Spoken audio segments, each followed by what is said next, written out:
시간 우리 함께 하신 우리 모든 성도 여러분들에게 하나님의 이 부르심에 완전한 자 되시기를 주의 이름으로 축원드립니다. 오늘 본문의 핵심 주제는 사명입니다. 일단 먼저 엘리사가 예후에게 기름을 부으라는 이 사명을 하나님으로부터 받죠. 그리고 엘리사는 어떠한 이름을 알 수 없는 한 선지자의 생도에게 똑같은 명령을 합니다. 가서 예후에게 기름을 부으라. 그리고 이리 말하라. 이 선지자 생도 입장에서는 이 일종의 이 사명을 받은 것이죠. 그리고 이 선지자 생도가 가서 예후에게 기름을 부으며 하나님께서 여호와 하나님께서 이리 하라 하셨나이다. 동시에 마찬가지로 예후 역시 하나님의 사명을 또 받게 됩니다. 여러분 이 과정에서 이 과정 중에서 우리가 한 가지 사실을 주목해 보아야 됩니다. 하나님의 목적, 받은 사명, 하나님의 목적이 뭐냐? 아합 가문의 멸망이에요. 가서 멸하라. 이를 위해서 엘리사에게서 어느 한 선지자의 생도에게로 또 그 선지자의 생도에게서 예후에게로 이 명령이 전달됩니다. 그러니까 사명이란 뭐냐? 하나님의 뜻을 이루는 것이고 그리고 동시에 전달하는 것입니다. 전달이라는 개념. 그것이 말일 수도 있고 행동일 수도 있어요. 근데 전달이라는 개념이 곧 사명의 성격이다.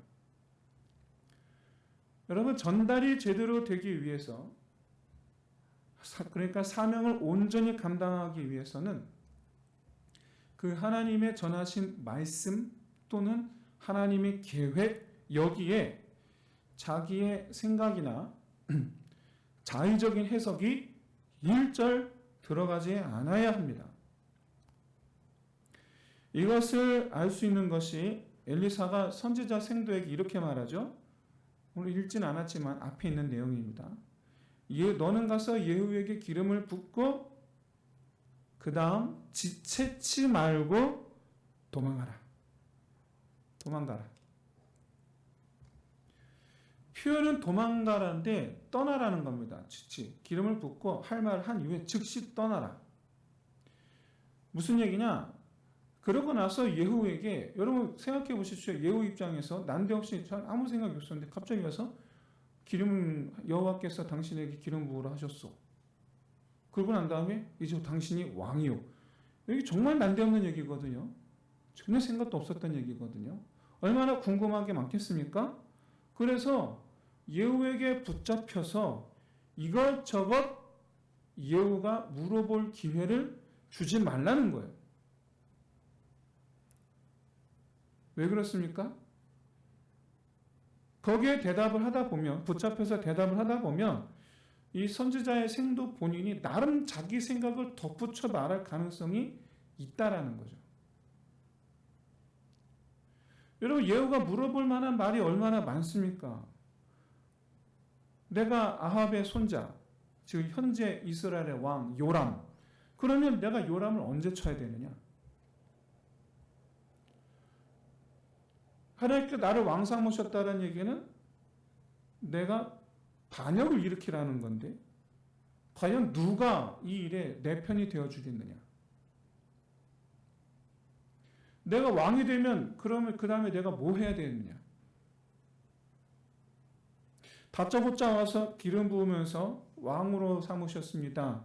가서 아합의 가문을 멸절하십시오. 여러분 이 말 듣고 고민되는 일이 한두 가지겠습니까? 그런데 이 외에 선지자 생도가 대답할 말 하나 그 어떤 것도 있어서는 안 된다라는 거예요. 대답해서도 안 된다라는 거고. 왜냐?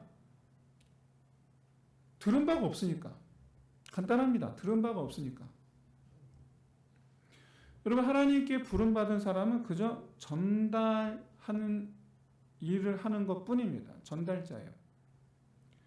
그러니까 하나님께서 말씀하신 것을 말하고 하라고 하신 것을 하는 거예요. 그 외의 것에 대해서는 그때마다 하나님께 사실은 물어야 돼요. 어찌하리까, 어찌하리까. 왜냐하면 끝까지 전달자여야 하니까. 끝까지. 임으로, 자기 생각에 임으로 다른 무언가를 하면 안 돼요.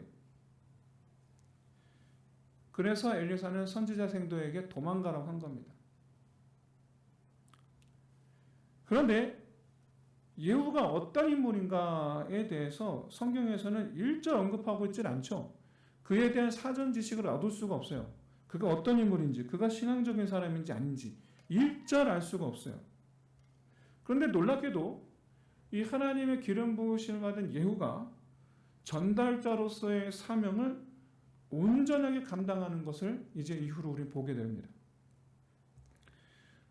그것도 명령을 받자마자 언제, 어떻게 이런 말씀 없었거든요. 근데 놀랍게도 그가 명령을 듣자마자, 하나님의 기름 부으심을 받자마자 곧바로 이행을 합니다. 그리고 더하지도 않고 빼지도 않고 하나님께서 명령하신 그대로 합니다. 그대로. 하나님의 명령을 듣고 난 뒤에 언제, 어떻게, 누구와 등등의 문제에 대해서 고민하지 않는다라는 점. 여러분, 이것이 오늘날 우리 성도들이 하나님의 부르심을 받은 자로서 하나님께서 우리에게 말씀하신 것에 대한 그 말씀을 받은 자로서의 마땅한 바이다. 오늘 보시면 예후는 어떻게 보면 자기 생명을 거는 일이었어요.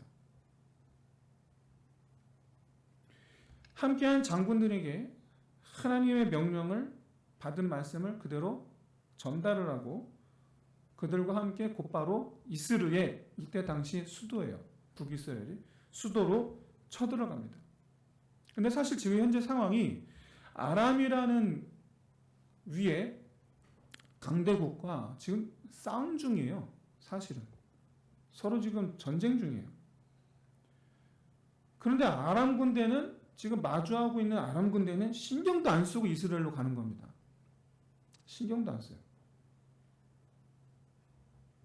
이런 이 예후의 입장과 또 예후의 이 선택에 대해서 뭐 여러 가지로 뭐 해석할 수 있겠습니다만은 저는 최소한 그가 어서 빨리 하루라도 빨리 왕이 되고 싶어서 하나님의 명령을 핑계 삼아 요람을 죽이고 아합 가문을 멸망시킨 것은 아니라고 생각을 합니다. 왜냐? 이 군대는 사실 요람이 끌고 온 군대예요.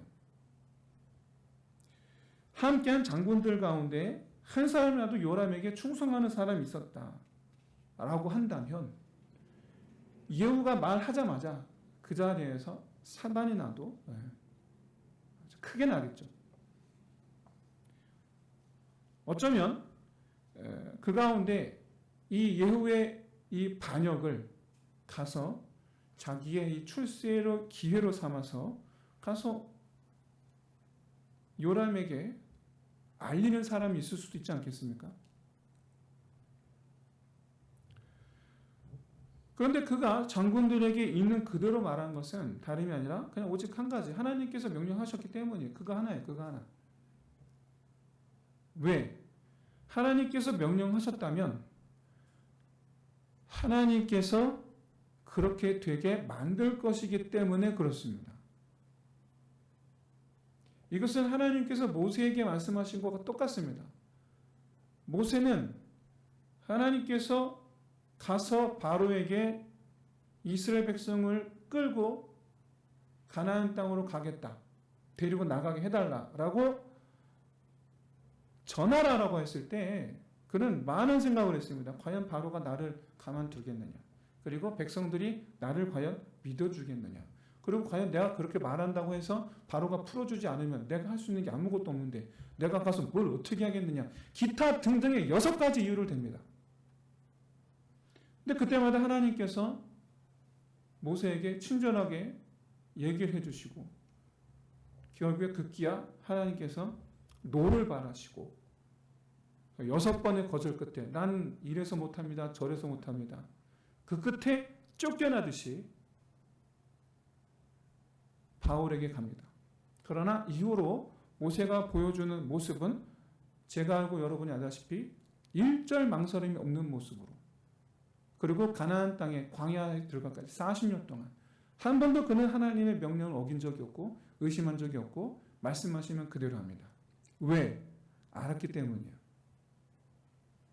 처음 하나님께서 바로에게 가라라고 하셨을 때 내가 어떻게 라고 생각했는데 하나님과 대화하는 가운데 그는 깨달은 거예요. 아, 하나님도 나와 함께 가시는구나. 하나님 나와 함께 가시는구나. 말을 전한다. 내가 말은 하겠지만 그 일을 이루시는 분은 하나님이시라는 거예요. 가서 행하라. 내가 가서 시키신 대로 하겠지만은 그런 나를 통해서 역사를 나타내시는 분은 하나님이시더라라는 거예요. 대표적으로 너는 가서 바위를 치라. 가서 그는 뭔 일이 일어날지 아무것도 알지 못한 채 그냥 시킨 대로 가서 바위를 쳤는데 거기서 물이 솟는 거예요.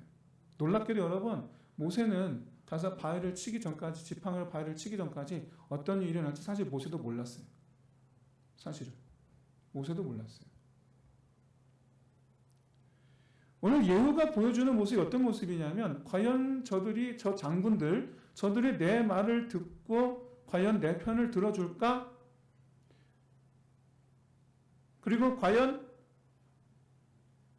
이 반역이 과연 성공할 수 있을까? 여기에 대한 의심을 하지 않았던 가장 큰 이유는 다른 것이 아니라 하나님께서 하라 하셨으니까 하나님께서 그렇게 하실 것이기 때문이었어요.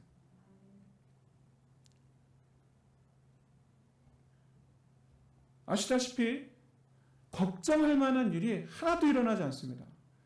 맞서고 있었던 아람 군대 안 쳐들어옵니다. 저녁에 계속 싸우고 있었거든요. 계속. 그런데 예후가 군대를 돌려서 이스라엘로 다시 되돌아가는데 아람 군대가 쫓아오지는 않습니다. 두 번째로 장군들이 한 사람도 빠지지 않고 그 자리에서 그 즉시로 예후를 왕으로 인정을 합니다.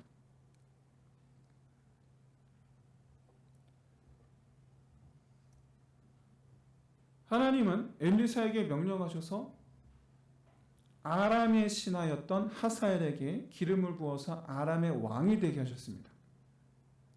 이때 하사엘에게 부여하신 사명은 아합 가문의 멸망이었어요.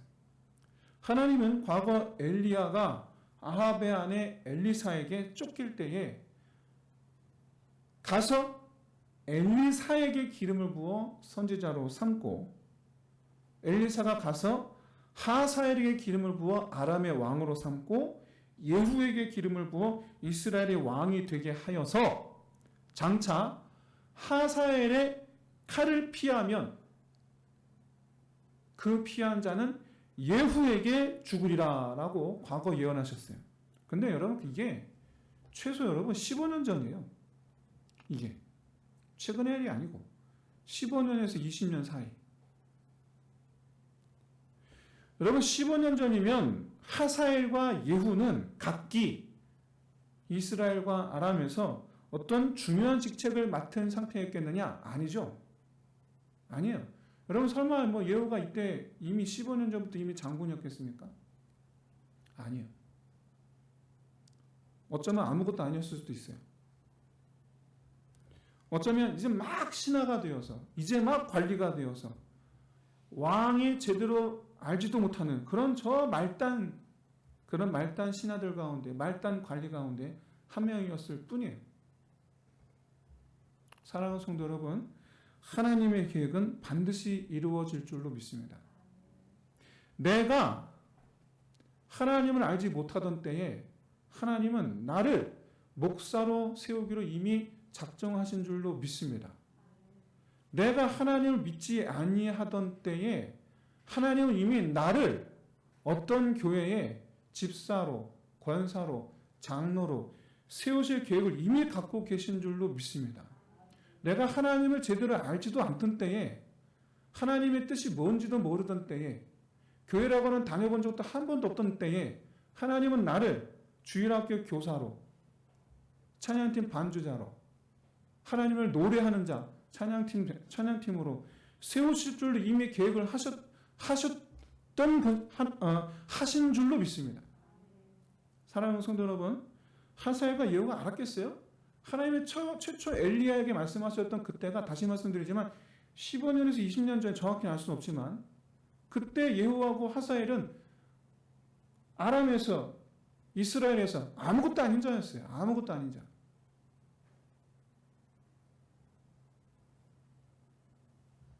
그러나 그 하나님의 계획이 십수년이 지나 오늘에 이르러 지금 그대로 이루어져 가고 있습니다. 지금.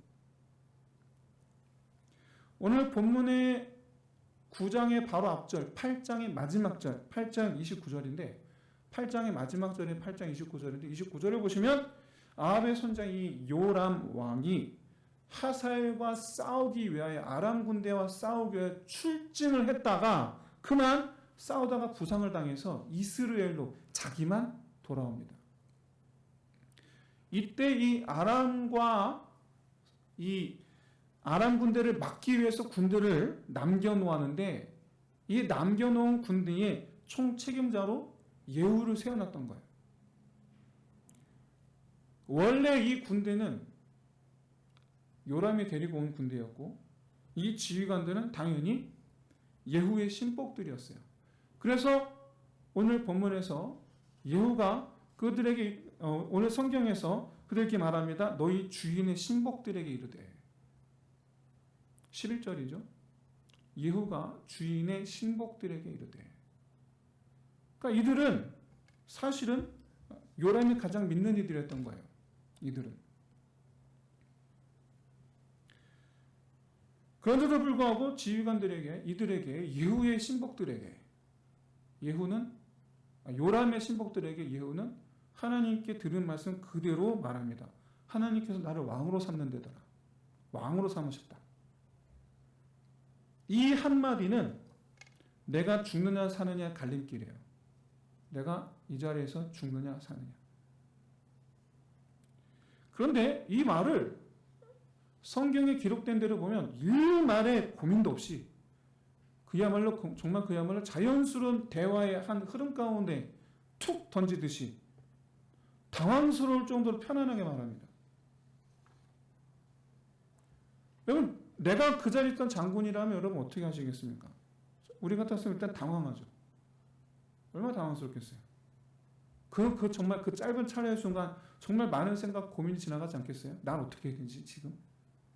내가 지금 이건 반역이요하고 칼을 뽑을 것인지, 말도 안 되는 소리가 그냥 가볍게 그냥 무시하고 넘어갈 것인지, 아니면 만세를 외칠 건지. 이런 이 갈등의 정황이 여러분 얼굴에 막 이렇게 나타나야 되잖아요. 근데 성경의 표현은 그렇습니다. 장군들이 일말의 고민도 하지 않고 그 자리에서 예후를 왕으로 삼아버립니다. 고민하지 않아요. 왜 그러느냐? 예후가 왕이 되는 것이 하나님의 명령이라고 했기 때문이죠. 그런데 여러분 여기서 우리가 놓치지 말아야 될 것이 한 가지가 있습니다. 바로 뭐냐면 북이스라엘은 남유다와 달리 그 신하들이 신앙적이지가 않아요. 그러니까 지금 여기 나온 장군들이 신앙적인 사람들이 아니에요. 오히려 아합 가문의 신하들은 여호와의 신앙을 가진 사람들을 찾아내 죽이는 역할을 했던 사람들이에요. 사실은 심지어 열왕기 1장에서 아합의 아들 아하시야가 엘리야를 잡아오라고 할 때 대부분의 신하들은 엘리야를 잡으러 왔다가 하늘에서 불이 내려와 죽임을 당합니다. 그러니까 엘리야를 잡는 데 있어서 거리낌이 없어요. 아무 거리낌이 없어요. 그랬다가 이제 심판을 받아 죽게 되는 거죠. 그러다가 세 번째로 보냄을 받은 50부장, 이 사람은 겉으로 드러내지 못하고 여호와 신앙을 겉으로 드러내지 못하고 있었던, 그러나 당장 죽게 생겼으니 어떡합니까? 하나님 엎드리죠. 엘리야에게 엎드립니다. 주여, 나를 살려주옵소서. 그래서 그 50부장 한 명, 그 많은 그 아합의 신하들 가운데 정말 몇 되지 않는 여호와 신앙을 갖고 있었던 이 50부장 한 명 때문에 엘리야가 산에서 내려옵니다. 아합 가문의 신하들은 여러분 대부분 다 엘리사에게는 다 적대감이 있는 사람들, 여호와 하나님께 적대감을 가지고 대적하는 사람들이에요. 근데 오늘 본문만 보면 이 장군들 전부가 마치 하나님께 충성한 사람들인 것처럼 보여요. 마치 원래가 하나님을 잘 믿는 사람들인 것처럼 보여요.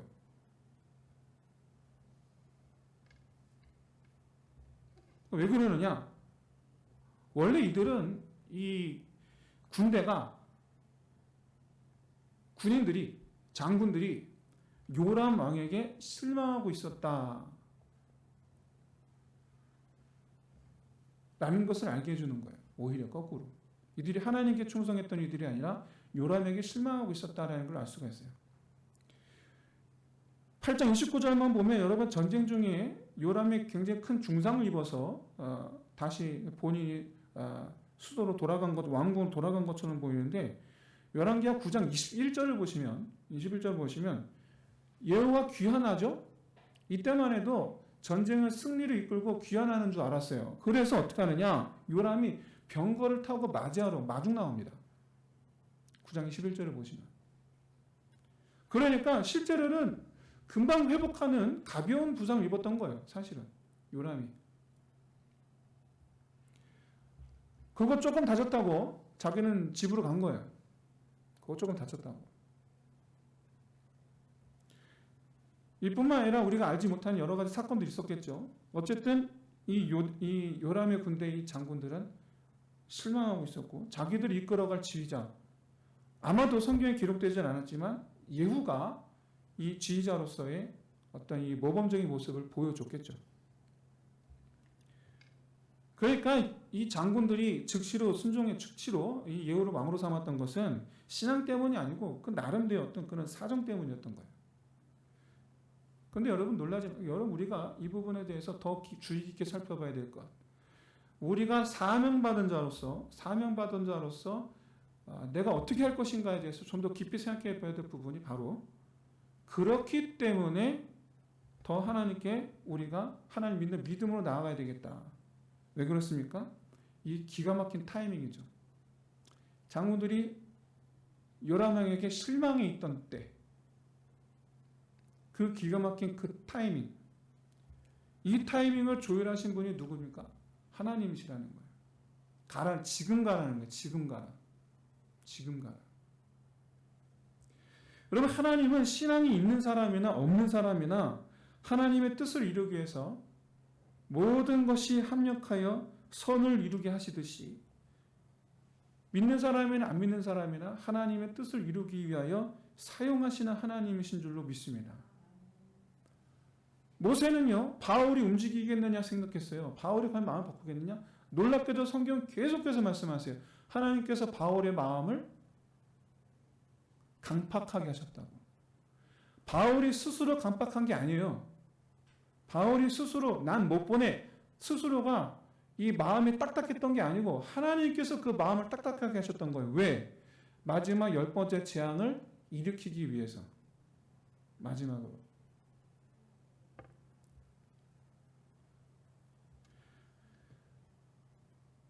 사명을 받은 사람은요, 세상적 관점에서 되냐 안 되냐, 자기 생각에서 이게 되냐 안 되냐 이리저리 재면서 망설이지 말고 이미 모든 것을 조율하여 기가 막힌 타이밍으로 내가 맡기신 일을 감당할 수 있도록 준비하신 하나님께서 준비하셨다라고 이 하나님의 섭리를 믿고 우리는 그저 맡겨진 사명을 더하지도 말고 덜하지도 말고 온전하게 감당하면 되는 줄로 믿습니다. 하나님을 믿는 믿음으로 망설이지 말고 전하라 하셨으면 기꺼이 전하라.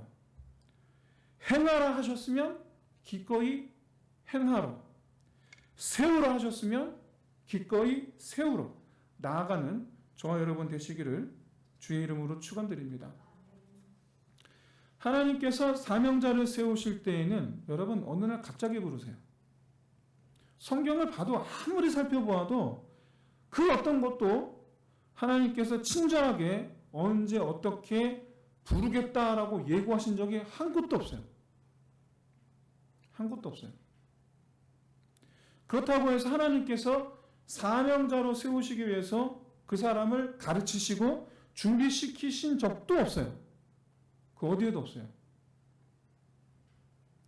물론 여러분, 우리를 하나님께서 택하여 부르시는 이 부르심이라는 것은 하나님께서 태초부터 계획하신 것이기 때문에 그렇게 하나님, 우리를 사용하시기 위한 하나님의 도구가 되기 위한 그렇게 우리를 갖추도록 하시기 위해서 하나님의 섭리의 환경에서 우리가 성장하게 될 것이기 때문에 궁극적으로 하나님께서 준비시키신 것이 맞습니다. 그럼 우리 입장에서는 우리가 살면서 배우고 경험한 것들이 설마 내가 하나님의 그 어떤 목적을 위해서 내가 쓰임받기 위해서이다 라고 알고 배우고 경험하는 사람이 한 명도 없어요. 아무도 없어요. 내가 지금 경험한 것들이 그것이 긍정적인 것이든 부정적인 것이든 경험한 것들이 나중에 하나님의 선한 일을 위하여 쓰임받게 되리라라고 예상하는 사람 아무도 없습니다. 한 명도 없습니다.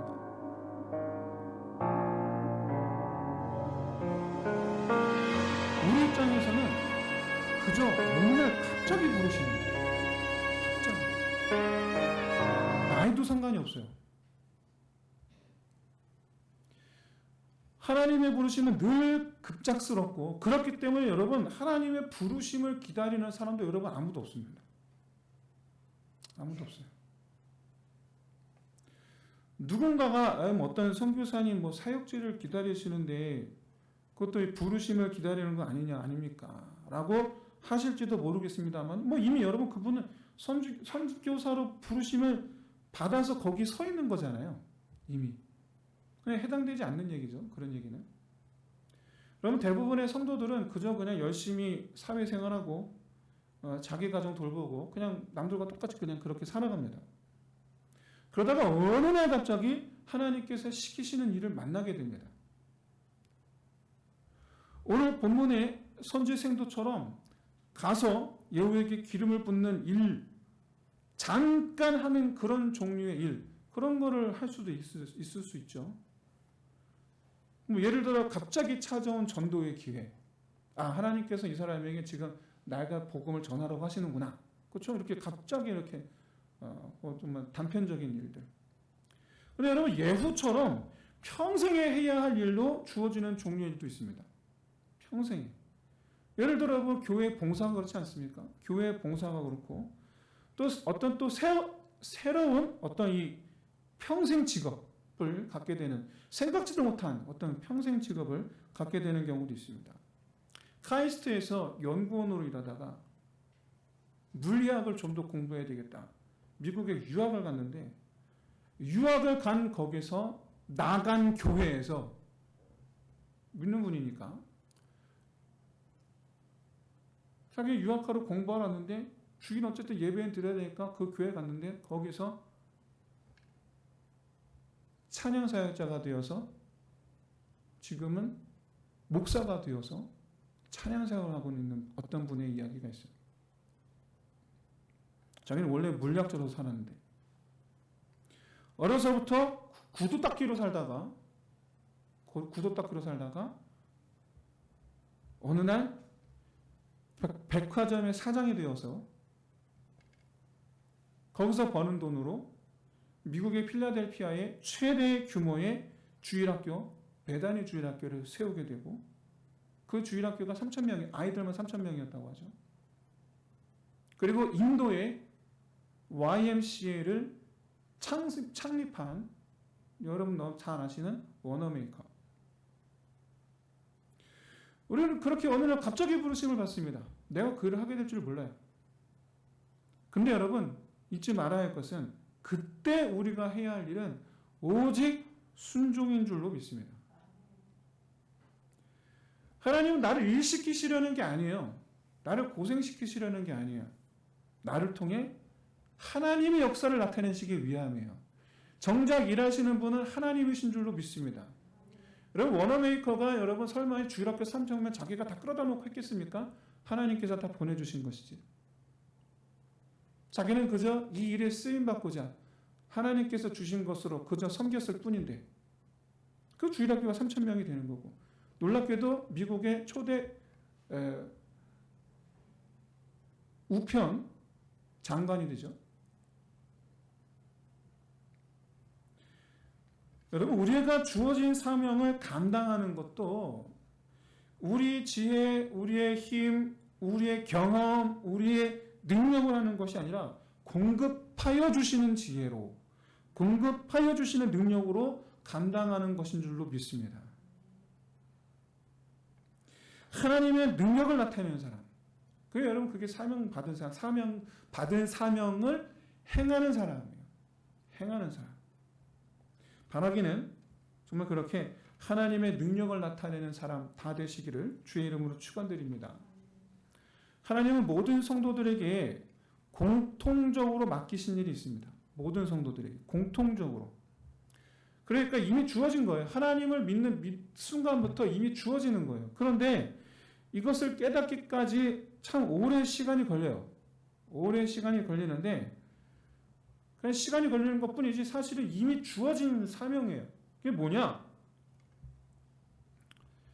성도들마다 예수님을 믿게 된 뒤로 얼마만큼의 시간이 지나느냐의 차이일 뿐 사실 모든 성도들은 교회를 세우는 일에 위하여 이미 사명이 주어졌다.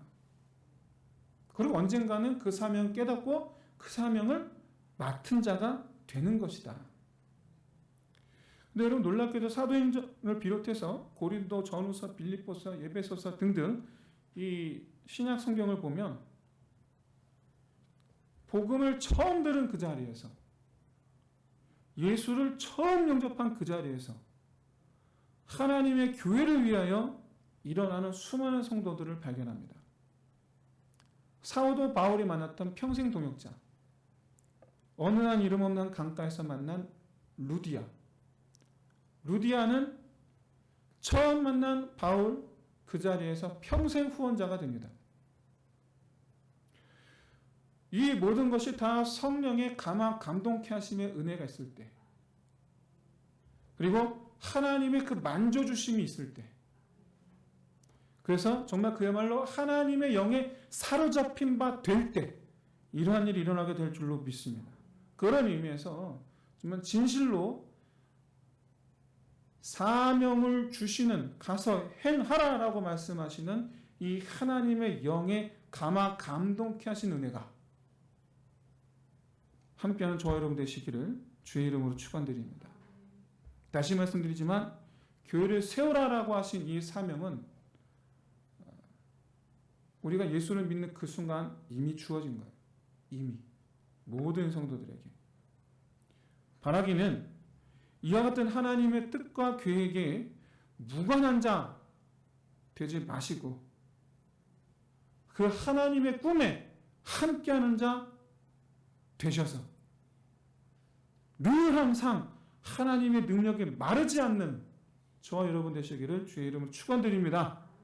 이 시간 우리 이를 위해서 우리 함께 기도합시다. 말씀드린 바와 것처럼 하나님 나로 말미암아 하나님의 뜻과 하나님의 계획에 무관한 자 되지 말게 하옵소서. 그리고 내 안에 하나님의 꿈, 그 하나님의 꿈 동참하는 자, 하나님을 위한 꿈이 내 안에서 마르지 않게 하여 주옵소서. 그리하사 내 평생에 하나님의 능력이 마르지 않게 하여 주옵소서. 이를 위해서 우리 함께 기도하겠습니다. 할렐루야. 하나님 아버지, 정말 참으로 주님께서 이 시간 저희와 함께 하여 주시고 하나님 주신 그 말씀대로 하나님께 저희가 허락하여 주신 아버지 이 은혜에 따라서 아버지 말씀을 우리에게 허락하여 주신 아버지 그 말씀, 하나님의 그 계획,